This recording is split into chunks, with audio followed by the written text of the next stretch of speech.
ಮಂಡಿ ಗೇಟ್ ಆದಾಗ ಊಟ ಬಂದ ಏಟಾಗಿ ಸ್ವೆಲ್ಲಿಂಗ್ ಬಂದೆ ನೋಡಿ ಸರ್. ಯಾವಾಗಲೂ ಮಂಡಿ ಗೇಟ್ ಆದಾಗ ಎಷ್ಟು ಇಂಪಾರ್ಟೆಂಟ್ ಯಾಕಂದ್ರೆ ವೆಯ್ಟ್ ಬೀಳೋದಾಗ ವೆಯ್ಟ್ ಬೀಳೋದಾಗಲ್ಲ. ವಾಕಿಂಗ್ ಆಗಲಿ ಅಥವಾ ಚೆಕ್ ಮಾಡೋದು ಲಾಂಗ್ ಟರ್ಮ್ ನಿಂತ್ಕೊಳ್ಳೋದು ಎಲ್ಲ ಮಾಡಿದಷ್ಟು ಬೇಗ ಊಟ ನೋವು ಕಡಿಮೆ ಆಗುತ್ತೆ.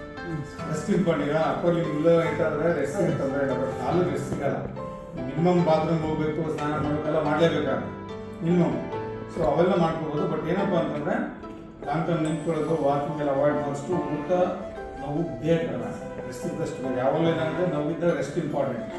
ನೆಕ್ಸ್ಟ್ ಬಾಡಿ ಪ್ರೊಟೆಕ್ಟಿವ್ ಮ್ಯಾನೇಜ್ ಏನಪ್ಪ ಅಂದರೆ ನೋವಿದ್ದಾಗ ರೆಸ್ಟ್ ಕೊಡುತ್ತೆ, ಬಾಡಿನೇ ಕೆಳಗೆ ರೆಸ್ಟ್ ಕೊಟ್ಟರೆ ಫಾಸ್ಟಾಗಿ ರಿಕವರ್ ಆಗ್ತದೆ. Very simple. ಸೊ ಉಪ್ಪಿನ ಕಾಲು ಕೊಡ್ಬೋದು, ರೆಸ್ಟಲ್ಲಿದೆ, ಅದನ್ನು ಹೆಸರು ಫಾಲೋ ಮಾಡಿ. ಸ್ವಲ್ಪ ಅದು ರಿಕವರ್ ಆಗಿದೆ, ಇನ್ನೂ ಪೂರ್ತಿ ರಿಕವರ್ ಆಗುತ್ತೆ. ಇದ್ದರೆ ನೋವಿದ್ದಾಗ ಯಾವಾಗ ಫಸ್ಟು ರೆಸ್ಟ್. ನಾವು ಬಂದಿಲ್ಲ ಸರ್ 4-5 ಡೇಸ್ ನಾವು ಇಲ್ಲ ಸ್ವೆಲ್ಲಿಂಗ್ ಇದೆ, ಅದು ಕಡಿಮೆ ಆಗುತ್ತೆ. ಅದು ರೆಸ್ಟ್ ಕೊಟ್ಟಾಗ ಅದು ಕಡಿಮೆ ಆಗುತ್ತೆ. ಅಷ್ಟು ಮಾಡಿ ಈಗ ನಿಂತ್ಕೊಳ್ಳೋದಿಲ್ಲ ಸರ್. ಆಮೇಲೆ ಇದನ್ನು ಮಾಡಲ್ಲ, ಕೆಳಗೆ ರೆಸ್ಟ್ ಕೊಟ್ಟಷ್ಟು ಬೇಗ ಇಂಪ್ರೂವ್ ಆಗ್ತದೆ. ಅಷ್ಟು ಮಾಡಿ ಸರ್. Okay sir.